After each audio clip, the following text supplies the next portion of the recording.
ಎಲ್ರಿಗೂ ಶರಣಾರ್ಥಿ ಫ್ರೆಂಡ್ಸ್. ನಾನು ಮಿಸಸ್ ಅಂಬಿಕಾ ಶೆಟ್ಟಿ ಅಂತ.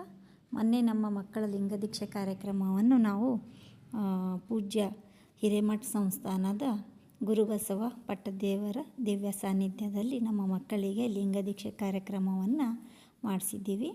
ಸೊ ಅಪ್ಪವರು ತುಂಬ ಚೆನ್ನಾಗಿ ನಮ್ಮ ಮಕ್ಕಳಿಗೆ ಲಿಂಗದೀಕ್ಷೆ ಕಾರ್ಯಕ್ರಮವನ್ನು ನೆರವೇರಿಸಿಕೊಟ್ಟಿದ್ದಾರೆ. ಸೊ ಇವಾಗ ನಾವು ಧೋತಿ ಸೆರೆಮನಿ ಮತ್ತು ಇದು ಶಾಲು ಹಾಫ್ ಸ್ಯಾರಿ ಅಂತ ಹೇಳ್ತಾ ಇದ್ದೀವಿ.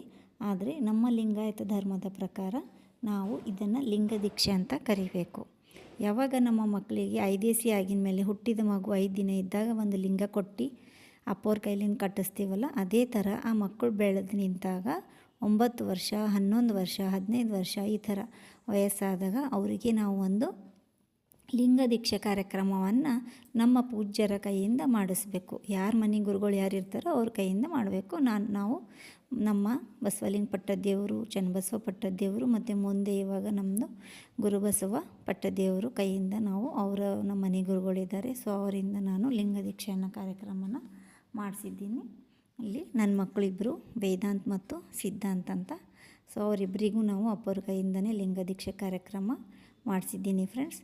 ಇವಾಗ ನಾವು ಲಿಂಗಾಯತರಾಗಿ ಈ ಒಂದು ಕಾರ್ಯಕ್ರಮ ಬಸವ ತತ್ವದ ಪ್ರಕಾರ ನಾವು ಮಾಡಿಸಿದಾಗ ಆ ಅಂಗದ ಮೇಲೆ ಲಿಂಗ ಕಟ್ಕೊಂಡಾಗ ಯಾವುದೇ ಒಂದು ದುಶ್ಚಟಕ್ಕೆ ಬಲಿಯಾಗೋದಿಲ್ಲ ಮಕ್ಕಳು. ಆ ಲಿಂಗದಲ್ಲಿ ಅಂತಹ ಶಕ್ತಿ ಇದೆ. ಸೊ ಅಪ್ಪವರೆಲ್ಲ ಇವಾಗ ಓಂ ನಮಃ ಶಿವಾಯ, ಓಂ ಶ್ರೀ ಗುರು ಬಸವಲಿಂಗಾಯ ನಮಃ ಒಂದು ಮಂತ್ರವನ್ನು ಹೇಳಿ ಆ ಮಕ್ಕಳಿಗೆ ಲಿಂಗದೀಕ್ಷೆ ಕಾರ್ಯಕ್ರಮವನ್ನು ನೆರವೇರಿಸಿಕೊಟ್ಟಿದ್ದಾರೆ. ಅವರು ಮತ್ತು ನಮ್ಮ ಮಕ್ಕಳಿಗೆಲ್ಲ ಒಳ್ಳೆಯ ಆಶೀರ್ವಾದವನ್ನು ಕೊಟ್ಟಿದ್ದಾರೆ.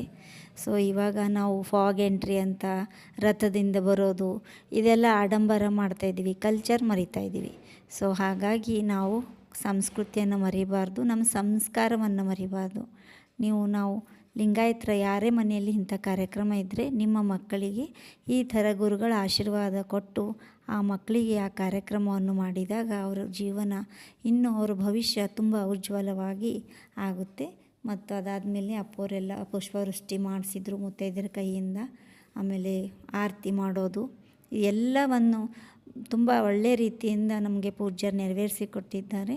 ಸೊ ಪೂಜ್ಯರಿಗೆ ಅನಂತ ಧನ್ಯವಾದಗಳು. ನಿಮ್ಮ ಆಶೀರ್ವಾದದಿಂದ ನಮ್ಮ ಕಾರ್ಯಕ್ರಮ ತುಂಬ ಒಳ್ಳೆಯ ರೀತಿಯಿಂದ ಸಾಗಿದೆ. ನಮ್ಮ ಮಕ್ಕಳಿಗೆ ಆಶೀರ್ವಾದ ಸಿಕ್ಕಿದೆ. ಇದೇ ಥರ ನಿಮ್ಮ ಆಶೀರ್ವಾದ ನಮ್ಮ ಮೇಲೆ ಇರಲಿ. ಶರಣಾರ್ಥಿ ಅಪ್ಪವರೇ.